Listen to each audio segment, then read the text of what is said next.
संविधान ने हमें क्या दिया और मंदिर ने हमें क्या दिया, ये टॉपिक रहेंगे और इन पर हम विस्तार से बात करेंगे बलवीर जी से।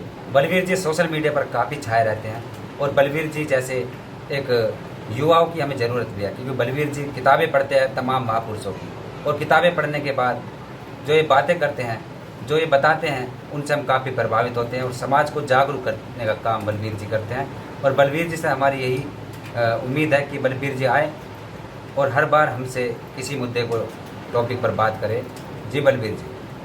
देखिए, इससे साफ आपको देखने को मिल रहा है उसमें जी। कि बाबा साहब जैसे आप, मैं थोड़ा पीछे चलता हूं जी।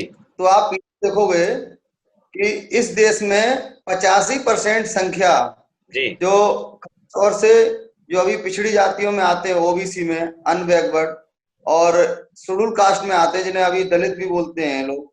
जी। तो और खास तौर से जो कन्वर्ट माइनॉरिटी है, उसमें मुस्लिम है, सिख है, ईसाई है, बौद्ध है, जैन है।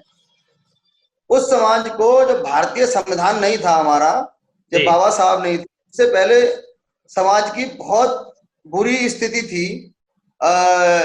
समाज में मतलब जानवरों से गई गुजरी स्थिति थी। आप देखते थे कि तालाब में पानी जानवर पी सकता था, नदियों में जानवर पानी पी सकता था, लेकिन इंसान नहीं पी सकते थे। दलित, पिछड़े, ये लोग पानी नहीं पी सकते थे। ठीक है, जी। जी। इनको किसी तरह के अधिकार नहीं थे, चाहे वो संपत्ति रखने का हो, चाहे अच्छे कपड़े पहनने का हो, चाहे शिक्षा ग्रहण करने का हो। ठीक है, ऐसे कई सारे आपको एग्जाम्पल भी मिल जाएंगे। आपको जानकारी में अच्छे से रहा होगा पीछे, जिनको ये लोग बड़े महाभारत की, गीता का बात करते हैं, रामायण की बात करते हैं, तो पीछे जाओगे आपको एकलव्य का एग्जाम्पल मिल जाएगा कि पांडवों को वो दे रहे थे शिक्षा, लेकिन एकलव्य को नहीं दिया। और जी। जब वो अच्छा धनधारी हो गया तो उसका अंगूठा कटवा लिया गया था। जी। ठीक है, तो उसके बाद अगर शंभुक ऋषि का आप देखो, वो जब शिक्षा का काम कर रहे थे तो उसमें आप देख रहे हो उनका वध कर दिया जाता है। तो ये व्यवस्था थी पहले। तो जी। जब यहाँ बाबा साहब ने हमारा संविधान बनाया और हमें हर चीज का हक अधिकार दिए कि हम एसपी, कलेक्टर, सांसद, विधायक, मंत्री, किसी भी क्षेत्र में हमें जाने का अधिकार है। अगर हम संघर्ष करेंगे तो हम कुछ भी बन सकते हैं। जी। ठीक है, और कोई आज तो लोगों को ये लग रहा था कि संविधान जब बन गया है इस देश का, जी। संविधान बनने के बाद कि हमें बराबर का हक अधिकार मिल जाएगा, सब कुछ मिल जाएगा और धार्मिक चीजों में भी चेंजिंग आ जाएगा। भारत में खास तौर से आप देखोगे कि जी। आप ना, अभी अभी भी संविधान बनने के बाद भी ना हम जमीन जायदाद में मजबूत हुए हैं, ना हम बहुत ज्यादा साक्षरता के मामले में मजबूत हुए हैं। जी ठीक सब। है, राजनीतिक क्षेत्र में उतने मजबूत हुए हैं जितने होना चाहिए, जिस हिसाब से संविधान में हमें अधिकार दिए गए हैं। जी। लेकिन लोग बोलते हैं कि नहीं, जात पात खत्म हो गया है, हम लोग बहुत मजबूत हो गए हैं। तो ऐसा कुछ अभी नहीं हुआ है। इसका मैं आपको प्रूफ देता हूँ। जो बाबा साहब ने संविधान बनाया, हमें अधिकार दिए, उससे तो हमें बहुत कुछ मिला है। ऐसा उसे मैं नकार कर सकता, बहुत कुछ मिला है। आज अगर मैं आपसे बात कर पा रहा हूँ, आपसे बात हो रही है मेरी, या आप मुझसे बात कर पा रहे हो, आपका जो चैनल है बहुजन हलचल जो चला पा रहे हो, ये बाबा साहब की देन है, संविधान की देन है। बिल्कुल, ये बात बिल्कुल सत्य है। तो आप ये देखो कि बाबा साहब ने हमें मंत्री बना दिया, उप प्रधानमंत्री बना दिया, कई सारे कैबिनेट मिनिस्टर रहे, बहुत ज्यादा लंबे समय तक बाबू जगजीवन राम कैबिनेट के सबसे ज्यादा समय तक कैबिनेट मंत्री रहे। जी। कई थोड़े बहुत कम ज्यादा समय जज भी बने हैं। राष्ट्रपति भी, दूसरे राष्ट्रपति रामनाथ कोविंद भी बन गए हैं। बिल्कुल। मुख्यमंत्री भी चार चार बार बहन जी बन गई है। सब कुछ बन गए। संविधान ने जो कुछ चाहा वो मतलब संविधान से हम लोगों को मिला है, जी। आईएएस, पीसीएस, हर जगह। लेकिन अब आप देखिए कि धर्म ने आपको क्या दिया है। हाँ, ये बात है। धर्म, हाँ। संविधान में चेंज मिला होगा, कुछ हमें पावर मिली होगी। तो अभी राम मंदिर का भूमि पूजन जी। था, राम भूमि पूजन था। जी। आप पहले एक मंदिर था, क्या नाम है, अ, ये मंदिर रहा था, तो वहां पे पहले राष्ट्रपति से पूजन करवाया था। उस नाम का मंदिर का दिमाग से अभी से निकल रहा है, मैं आपको बता रहा हूँ। सबरीमाला वाला शायद। नहीं नहीं, एक मंदिर चलो। था, ध्यान नहीं आ रहा। उसका भूमि पूजन करने गए थे आपके पूर्व राष्ट्रपति थे, ज्ञानजैली करके कोई थे, वो दलित नहीं थे। ठीक है, जी। जी। तो वो मंदिर का भूमि पूजन किया था राष्ट्रपति ने। जी। तो आप देखिए धर्म में और मंदिरों में हमारी स्थिति क्या है कि आप देखिए आपको राष्ट्रपति को भूमि पूजन में नहीं बुलाया जाता है, ठीक है। धर्म में हमारी क्या स्थिति है, कहाँ हम स्टैंड करते हैं, क्या हमारा स्तर है, वो आपको बताते हैं हम आपको कि वहां पे आप देखिए कि राष्ट्रपति को नहीं बुलाया जाता है। जी मंदिर के लिए सबसे ज्यादा लड़ाई की उमा भारती, कल्याण सिंह, विनय कटियार, बहुत सारे ओबीसी के नेता रहे हैं जिनका मैं नाम और बहुत सारा नहीं बता सकता, साक्षी महाराज, बहुत सारे नेता रहे हैं, ठीक है। उन ओबीसी नेताओं को किसी को भी नहीं बुलाया गया, जी राष्ट्रपति को नहीं बुलाया गया दलित होने के कारण। इससे आपको साफ जाहिर होता है कि ये दलित हैं, ये पिछड़े हैं, तो इनको आज भी धार्मिक रूप से कोई भी अधिकार नहीं है कि ये भूमि पूजन कर सकें या बराबर बैठ सकें या हवन यज्ञ करवा सकें या मंत्रोच्चारण कर सकें, किसी भी तरह को इनको कोई भी अधिकार नहीं है। अगर आप देखिए मोहन भागवत जी आए थे, आप बताइए मोहन भागवत क्या है, ना वो संत हैं, ना कोई राजनेता है, ना कोई पार्टी के राष्ट्रीय अध्यक्ष हैं, ना वो मंत्री हैं, ना विधायक हैं, ना सांसद हैं। लेकिन आप ब्राह्मण है, बताइए किस अधिकार से आए वहां पे वो ब्राह्मण है इसलिए आए थे, ऊंची जाति से है। मतलब किसका मतलब क्या है कि आज भी अगर आप मंदिरों की तरफ जाते हो, मोदी जी आप देख रहे हो राम को मंदिर की तरफ ले जा रहे हैं, तो आप मंदिरों की तरफ अगर जाने की कोशिश करोगे, हिंदू धर्म को फॉलो करोगे, तो आप निश्चित ही तौर पे गुलामी की कगार पे जा रहे हो। बिल्कुल आप बिल्कुल। शिक्षा से जाओगे, ठीक है। आप बीजेपी सरकार है, आप देखिए आपको बोलने का अधिकार, आपके अच्छे कपड़े पहनने का अधिकार कैसे मिला, आपको नौकरियां मिली, राजनीति में थोड़ा हिस्सेदारी हल्की फुल्की मिली, तो नौकरियों से इन्होंने देखा कि नौकरी से तरक्की करते हैं, ये सारे डिपार्टमेंट प्राइवेटाइजेशन कर रहे हैं। जी आप ये सोचो रिजर्वेशन ये भले ही संवैधानिक तौर से खत्म ना करें, लेकिन कर क्या रहे हैं आपको अच्छे से पता होना चाहिए। जब डिपार्टमेंट प्राइवेटाइजेशन हो जाएगा, प्राइवेट कर दिया जाएगा, तो आरक्षण ऑटोमेटिक खत्म हो गया। बिल्कुल। ये क्या नाम सुब्रमण्यम स्वामी ने बोला था कि आरक्षण भले ही बना रहेगा, कभी खत्म नहीं किया जाएगा, मोदी जी बोलते हैं, लेकिन आरक्षण को ऐसा कर दिया जाएगा कि आरक्षण का कोई मतलब ही नहीं रहेगा। मतलब नहीं रहेगा। तो आप ये देखो उमेश जी के धीरे इनका मतलब बाबा साहब हमें ले जाते हैं शिक्षा की तरफ। जी शिक्षा, जो शिक्षित होता है उसका नाम होता है, जैसे बाबा साहब हमारे शिक्षित थे, डॉक्टर ऑफ साइंस थे, पहले भारतीय, जब कोई ब्राह्मण नहीं था, आपको बता दूं मैं, ठीक है। तो आप देखिए तो उनका वर्ल्ड में नाम होता है, इंडिया में जितना नहीं माना जाता है। ओबामा ने सिंबल ऑफ नॉलेज बताया, शिक्षा का प्रतीक बताया, ठीक है। तो वर्ल्ड मानता है बाबा साहब को, किस वजह से, शिक्षा की वजह से। जी तो बाबा साहब कहते हैं आप शिक्षित बनो, राजनेता बनो, संपत्ति अर्जित करो, अच्छे कपड़े पहनो, गलत काम छोड़ो, गंदे काम छोड़ो, अधिकार की बात करो, संसद पे कब्जा करो, विधानसभा पे कब्जा करो, ठीक है। ये लोग आपको धर्म के नाम पे मानसिक रूप से बीमार करना चाहते हैं। ये बात समझ रहा है इस समय SC ST OBC के लोग इस समय समझ रहे हैं, लेकिन ये है कि कुछ लोग गुलाम हैं समाज के अंदर, जो अभी भी मतलब इसकी अफीम पी हुई है धर्म की, जो आज खुश हो रहे हैं, लेकिन ये नहीं जानते कि आने वाले वक्त में जो पहले मनुस्मृति का समय था, शिक्षा से आपको वंचित कर दिया जाएगा, और उसके बाद में मंदिरों के घंटे बजाओगे आपको कुछ नहीं मिलेगा। तो ये चीजें जो आपने बताया है, ऐसा लगता है कि वो समय जो है नजदीक है, और समाज को अभी भी समझ में नहीं आ रही बात। आप उमेश जी एक बात मैं आपको जीता जागता सबूत बताता हूँ। जी जब पीछे जब सरकार रही है बहुजन समाज पार्टी की, तो आपने देखा होगा कि स्वामी प्रसाद मौर्य, हाँ ये बीएसपी के कद्दावर नेता होते थे, बिल्कुल। और मनवाद बड़े बढ़ चढ़ के बोलते थे, जी ठीक है, खुले। आज वो अपने निजी स्वार्थ के लिए, निजी व्यक्तिगत और अपने फायदे के लिए, उन्हें कोई समाज से, अपनी बिरादरी से, चाहे कुशवाहा, साक, सैनी, मौर्य से कोई मतलब नहीं है। उनमें पूरे समाज को ताक पे लगा के आप ये देखो उन्होंने बीजेपी ज्वाइन कर ली, विचारधारा के खिलाफ तोड़ो, ठीक है। आज वो कहीं दिखाई देते हैं आपको उमेश जी, नहीं, कहीं बिल्कुल उनका नहीं, कोई स्टेटस है? बिल्कुल नहीं।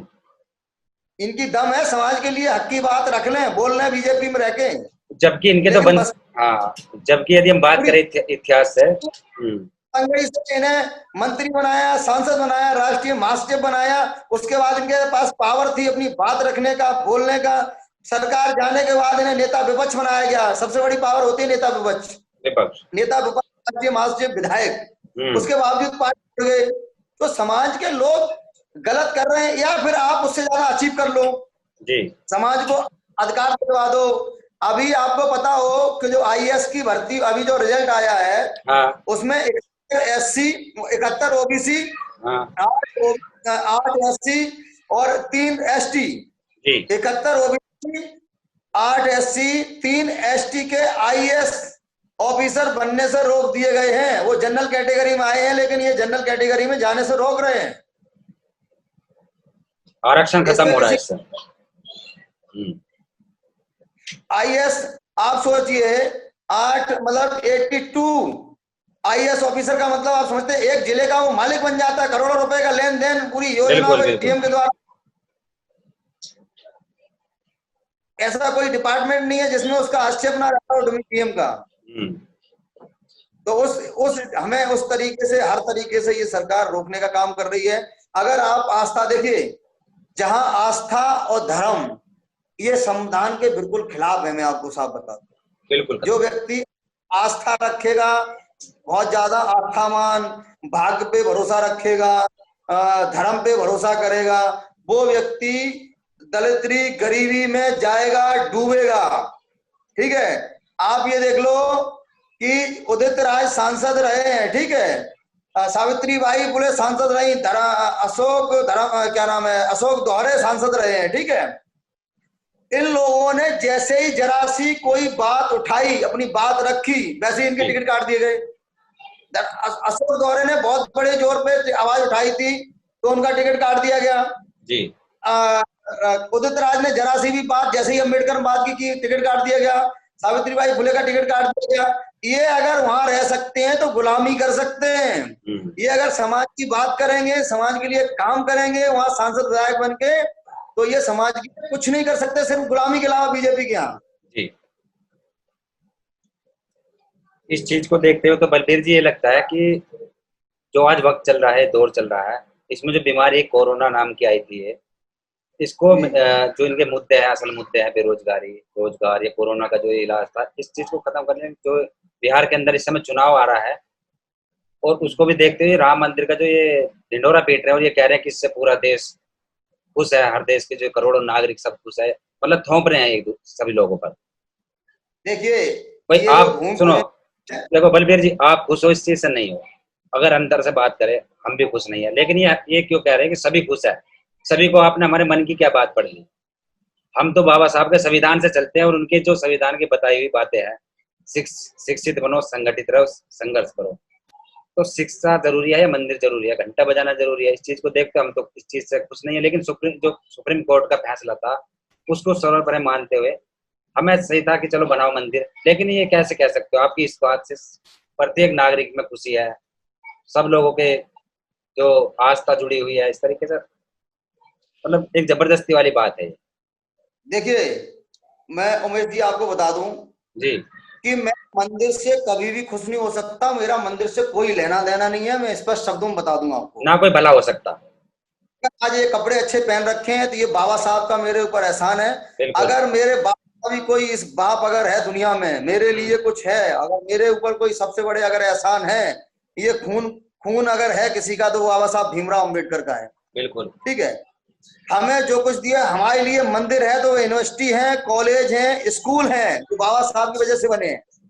ठीक है, ये संविधान की वजह से बने। हमारे लिए कोई अगर ग्रंथ है मानने वाला तो वो हमारे लिए ओनली फॉर भारतीय संविधान है जी।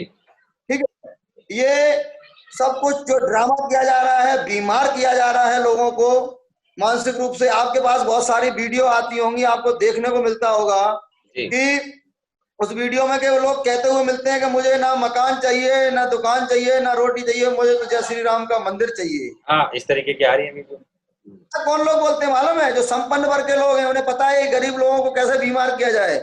आप ये बताइए, गरीब आदमी के पास मकान नहीं होगा, दुकान नहीं होगी, रोटी नहीं होगी, वो क्या खाएगा और कैसे रहेगा, कैसे उसकी आवाज निकलेगी? बताइए आप। जी बिल्कुल। आपको पता है ये चंद 3%, 15% लोग आंदोलन कर लेते हैं, एक जाति विशेष के लोग आंदोलन कर लेते हैं और लंबे टाइम तक कर लेते हैं। इसका कारण पता है आपको क्यों कर लेते हैं? जी, इनके गोदाम भरे हुए हैं, इनके पास पैसा है अनाप शनाप, इनको मतलब हमारे पास कितना पैसा है। और हमारी बहुजन समाज पार्टी अगर मना करती है आंदोलन रोड पे उतरने के लिए बहुत ज्यादा, ऐसा क्यों कि गरीब तबका है। हाँ। और अगर पूरी रोज डेली कमाना डेली खाना इसका काम है, अगर ये कमाएगा नहीं तो खाएगा क्या। आएगा। दूसरी चीज, केस लगा देती है, केस अगर लग जाएंगे उमेश जी तो वो बिल्कुल। केस तारीख देगा, केस देगा या घर के बच्चे पालेगा पढ़ाएगा, बताइए आप। मकान तक बिक जाएंगे उसके। सही बात है। प्रॉपर्टी है ही नहीं, जो है हाँ, वो भी कर्ज में बिक वो जाए। वो भी बिक जाएगा कर्ज में। आप देखो, निश्चित आप समझ लीजिए कि जब से बीजेपी सरकार आई है संविधान को जलाया गया, आपको अच्छे से पता बिल्कुल। है ये बात। हाँ। उनको उस पर लग चुका है, ठीक है, उसकी हम्म। नागरिकता कैंसिल है। आप ये देखो कि इस सरकार में आने के बाद आप ये देखो कि लगातार संविधान जलाया जा रहा है। संविधान, उनके सरकार का मंत्री बोलता है कि संविधान को हम बदलने आए हैं। तो आप सोचिए कि समाज कहाँ जा रहा है हमारा, कब जागेगा कि बहुजन समाज की पार्टी की जब जब सरकार रही है। आपको पता है इस देश में जब से ये देश आजाद हुआ है और सरकारें बनी हैं, जो 5 साल के अंदर जब बहन जी ने जो किया है और पहले 6-6 महीने की 4-4 महीने की सरकार में किया है, वो इस देश में कोई बराबरी करके दिखा दे। मैं गारंटी देता हूं, अगर कोई करके दिखा दे, मैं जीवन में ना कभी मतलब राजनीति छोड़ दूंगा, सामाजिक काम करने छोड़ दूंगा, इन मनवादियों की गुलामी करने चालू कर दूंगा मैं। जी बिल्कुल सही बात है आपकी। आपको मैं बता दूं कि बीपी सिंह की सरकार बनी थी तो उस टाइम पट्टे आवंटन किए गए थे और अंबेडकर ग्राम समग्र योजना बनाई, अंबेडकर ग्राम होते थे। लेकिन पता है आप, एक भी ना पट्टों पे कब्जे कराए गए थे, ना अंबेडकर ग्राम पे कोई काम हुआ था, उनका डेवलपमेंट नहीं हुआ। लेकिन जब 4 महीने की 3 जून 1995 को जब सरकार बनी थी हमारी पहली, 4 महीने के लिए, तो सबसे पहले बहन जी ने यही काम किया था कि पट्टों पे कब्जे करवाए थे और वो अंबेडकर ग्राम को योजना को लागू किया था। जी। आज तो मैं आपको योजना के बारे में बताता हूँ। मोदी ने अभी सब्सिडी दे रहा है एक योजना पे, मतलब आप प्लॉट लो, रजिस्ट्री कराओ, उसमें 2.5 लाख की सब्सिडी मिलेगी। आप ये बताओ, एक सिटी में बंदा गांव छोड़ के आता है, उसके पास राशन कार्ड हो जाता है, आधार कार्ड बन जाता है, पहचान पत्र बन जाता है, और उसके पास इतना पैसा नहीं होता है कि वो प्लॉट खरीद सके, मकान खरीद सके, ठीक है, तो उसे कैसे वो 2.5 लाख की सब्सिडी का फायदा लेगा। ये तो रईस लोगों को, संपन्न लोगों को फायदा मिल रहा है। सही बात है, यही होता है। लेकिन काशीराम आवास योजना निकाली थी, आपके नॉलेज में होगा, आपके यहाँ कुछ लोगों को मिला भी होगा। उसमें 2 रूम सेट फ्लैट, वहीं पे गैस का कनेक्शन, वहीं पे स्कूल, वहीं पे राशन डीलर की दुकान, तो ये सारी सुविधाएं बहन जी ने जगह में फ्री ऑफ कॉस्ट दी थी, 1 रुपए नहीं लिया गया था किसी से। जी। तो जो बहन जी, आप ये देखो कि जो धन्ना सेठ लोग होते थे, गुंडागर्दी दबंग टाइप के लोग, वो ठेकेदारी पे कब्जा करते थे, डिपार्टमेंटों में जाके ठेकेदारी अपनी मनमानी से लेते थे, जिसकी सरकार होती थी ले लेते थे दबंगई से।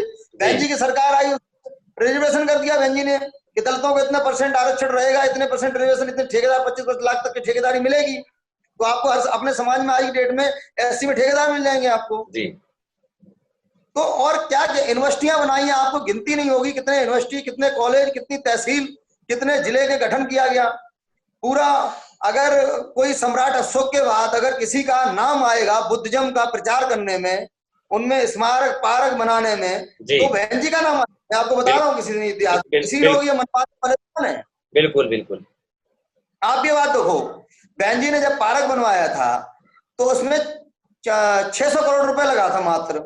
अब 600 करोड़ रुपए में एक पीडब्ल्यूडी डिपार्टमेंट का अगर देखोगे तो 1% रुपया नहीं होता है, और वहां सरदार पटेल की मूर्ति में 3,500 करोड़ लगा है, और हम मंदिर में तो पता ही नहीं है कितना करोड़, अरबों रुपए, अरबों हजार करोड़ रुपए लग जाएगा। सोना चांदी देखो दिया है तो ठीक है, तो आप ये देखो इतना रुपया, वो पता है 600 करोड़ रुपए कुछ रुपया नहीं होता है, उसमें गवर्नमेंट उससे ज्यादा कमा चुकी है। उसमें शूटिंग हुई है कई फिल्मों की जो गवर्नमेंट के खाते में पैसा जाता है, वहां जाते हो तो आपको टिकट पड़ता है, ठीक है, तो उतना पैसा गवर्नमेंट कमा चुकी है। और थोड़ा सा ये पता है ये विरोध क्यों कर रहे हैं मनवादी लोग, बीजेपी लोग, ये मीडिया, मनवादी मीडिया, ये दलाल मीडिया, ये क्यों, ये इसमें आवाज क्यों उठा रही है लगातार, इसका विरोध क्यों मुद्दा बनाया जानते हैं आप?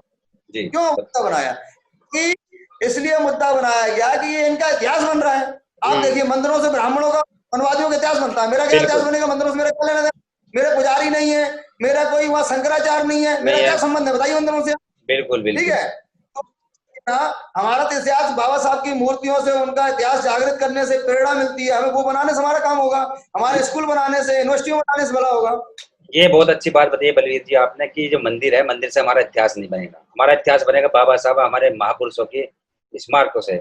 और उस चीज से इनको किलस थी, उस चीज से इनको पीड़ा हो रही थी कि एक पार्क बना दिया, कभी मायावती जी और ज्यादा इस तरीके से अपना इतिहास और ना निकाल दे बाहर, क्योंकि अभी तो स्टार्टिंग थी वो। ये बात सही। देखिए, ये निश्चित तौर पर बता दूं कि बहन जी दोबारा अगर हमारी 2022 में मुख्यमंत्री बनने वाली है, मैं आपको बता दूं, जी। निश्चित तौर पे रोक नहीं पाएगा। इतना समाज परेशान है बीजेपी से। जो सबसे इनका कद्दावर वोट माना जाता है ब्राह्मण के, ब्राह्मण सबसे ज्यादा शोषण ब्राह्मणों को हो रहा है। बिल्कुल। सबसे ज्यादा ब्राह्मण, जो ईमानदार ब्राह्मण है, जो बहुजन विचारधारा को ब्राह्मण मानने वाला है, जो गरीब ब्राह्मण है, जो देश में लोकतंत्र में विश्वास रखता है, उस ब्राह्मण को ये लगातार मार रहे हैं, उसको अत्याचार कर रहे हैं उसके ऊपर। हर स्वर इस गरीब ब्राह्मण हो, गरीब क्षत्रिय हो, गरीब वैश्य हो, गरीब पिछड़ा हो, गरीब दलित हो, गरीब माइनॉरिटी, मुस्लिम, सिख, ईसाई, सबको ये गरीब समाज के सही ईमानदार लोगों को लगातार ये सही आवाज उठाने वालों को आवाज दबा रहे हैं, मार रहे हैं, परेशान कर रहे हैं, जेल में डाल रहे हैं। तो ये सारे हथकंडे अपना रहे हैं। ये आपको जगता जागता सबूत है। जो 2 अप्रैल को हम लोगों ने अपनी आवाज उठाई थी, तो उनपे क्या हुआ?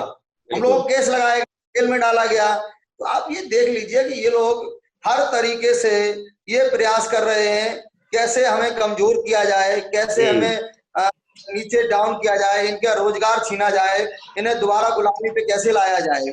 जी। जो बहन जी ने लाखों नौकरियां निकाली थी, आपको पता है, बैकलॉग भरा, ठीक है, ठेकेदारी में रिजर्वेशन दिया, टीचरों की भर्ती की, पुलिस में इस देश में अभी तक इतनी ईमानदारी से भर्ती इस देश में कभी भी नहीं हुई है। जो 35,000 भर्ती एक बार में सबसे बड़ी भर्ती हुई थी और सबसे ईमानदार भर्ती हुई थी। गृह मंत्रालय ने, उस टाइम की कांग्रेस की केंद्र सरकार ने, सबने प्रशंसा की थी। और इस देश में मायावती से कोई भी ईमानदार नेता नहीं है। जब सरकार जाने के बाद जब बहन जी ने कई सारे अपने खुद के मंत्री, विधायक, सांसद जेल भेजे थे और पार्टी से निकाले थे, तो लोकायुक्त की जांच होती, उसने तक कहा था कि सबसे ईमानदार और कोई एक्शन लेने वाली कोई अगर पार्टी है, कोई नेता है, तो वो बहन कुमारी मायावती जी। बिल्कुल। तो बलबीर जी, हाँ, आज के लिए मैं कह रहा था कि इस टॉपिक पर जो हमने बात की है, और काफी बड़ा टॉपिक था ये, और शाम तक भी यदि हम बात करें तो पूरा नहीं हो पाएगा, क्योंकि जो आप अच्छाइयाँ गिनवा रहे हो बहुजन समाज पार्टी के लेकर, वो बिल्कुल सत्य है। और जो आप इन मंदिरों का अफीम जो पिया हुआ धर्म के नाम पर इसकी बात कर रहा हूँ, ये भी बिल्कुल सत्य बात है, क्योंकि भगत सिंह की मैं नास्तिक क्यों हूँ किताब लिखी थी जेल में। ये ऐसे ऐसे इतिहास है जिनको हम कभी झुठला नहीं सकते। और जलियांवाला बाग हो, या फिर आपका जो मोहम्मद महमूद गजनवी आया था, सोमनाथ के मंदिर के टुकड़े करके चला गया था, 16 बार आक्रमण किया था, लेकिन वो भगवान अपने आप को नहीं बचा पाया था, उस मंदिर को नहीं बचा पाया था। ये इतिहास है, इतिहास को कभी झुठलाया नहीं जा सकता, सत्य इन्हीं का लिखा हुआ इतिहास है। तो इस चीज को लेकर तो हाँ जी मैं बताइए। आपको बता दूं, जो भगवान अपने मंदिर का दीपक नहीं जला सकता, बिल्कुल, वो क्या कर देगा? वो मंदिर, अपने मंदिर की सुरक्षा, आपने कई बार सुना होगा, भगवान को मंदिर में चोरी हो गई, ठीक है, भगवान के मंदिर का ये क्या नाम है, ये भगवान को सर्दी लग गई है, कपड़े पहना रहे हैं। सोचो, जो भगवान सर्दी से परेशान है यार, भगवान का दीपक नहीं जल सकता, भगवान के यहाँ से चोरी हो रही है, उस भगवान से आप उम्मीद रख रहे हो? तो ये सत्य है, लेकिन इस बात को मानते नहीं है लोग, ये मनुवादी, क्योंकि इनका रोजा रोटी चल रही है, इससे इनका जो पीढ़ी दर पीढ़ी काम चल रहा है। मैं आपको बता दूं कि बाबा साहब एक बार पत्रकार आए थे बाहर से इंटरव्यू लेने के लिए, बात करने के लिए, तो वो सबसे पहले गांधी के पास गए, तो गांधी जी सो रहे थे, बहुत कम समय, शाम का टाइम था, नेहरू जी भी सो रहे थे, जिन्ना साहब भी सो रहे थे, ठीक है। लास्ट में वो बाबा साहब अम्बेडकर के पास गए थे, 12 बजे 1 बजे होगा, जो भी रहा हो टाइम, तो बोले कि बाबा साहब, अम्बेडकर साहब, आप ये बताइए कि आप सबसे ज्यादा जीव व्यक्ति हो, सबसे ज्यादा पढ़े लिखे हो, आप जाग रहे हो, ऐसा क्यों? उन्होंने कहा कि मुझे इसलिए ज्यादा मेहनत करनी पड़ रही है, इसलिए जागना पड़ रहा है, इसलिए लिखना पड़ रहा है, पढ़ना पड़ रहा है कि मेरा समाज सो रहा है, और जो सो रहा है समाज जाग रहा है। तो अरे समाज में अभी कमियां हैं, भोला है, अनभिज्ञ है, साक्षरता की कमी है जी। देश में स्वास्थ्य और शिक्षा समान नहीं है, तो इसलिए हमें लगातार समाज में जाके डबल काम करना पड़ेगा। बिल्कुल। अब तो आपका बहुत सहयोग है, आप जैसे लोगों का जो पत्रकारिता कर रहे हैं, और हमें पूरा बोलने का मौका मिल रहा है, हमारी बात आगे तक जाएगी, इसके लिए मैं आपको धन्यवाद भी कहना चाहता हूँ। ये हमें अवसर मिल रहा है, ठीक है ना। पहले कहाँ हम अपनी बात, मीडिया, भोजन मीडिया ये है नहीं अपना इतना, आपको पता है कोई नेशनल मीडिया में हमारा भोजन मीडिया है कहीं? नहीं है कहीं भी।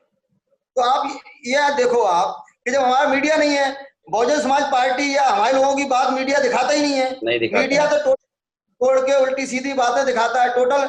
अब ये देखो कि ये भगवान राम को मानते हैं और राम का फोटो कहीं दिखाया ही नहीं गया। आप चैनलों में देखो, राम का फोटो नहीं, मोदी का ज्यादा दिखाया गया। मोदी का दिखाया गया। इस पर लोगों को आपत्ति भी हुई है कि राम से बड़े हो गए मोदी। अगर सरकार 2-3 बार अगर मोदी की आ जाए तो ये मोदी को भगवान बना देंगे, बिल्कुल बना देंगे। बिल्कुल लग रहा है ये विष्णु का अवतार बना देंगे, मोदी के मंदिर बना देंगे। बिल्कुल। और मोदी एक संविधान बनाने की कोशिश, तो संविधान में खत्म करने की कोशिश कर रहे हैं। लेकिन बलबीर जी, आप जैसे लोगों के, हमारे जैसे लोगों को तो वैसा होने नहीं देंगे, क्योंकि जितने बनने थे भगवान वो बन गए, लेकिन आगे कोई भी भगवान अवतार नहीं लेगा। तो जब वो अवतार लेने की कोशिश करेगा तो हमारे जैसों की मौत भी हो जाएगी, तो अवतार नहीं ले पाएगा।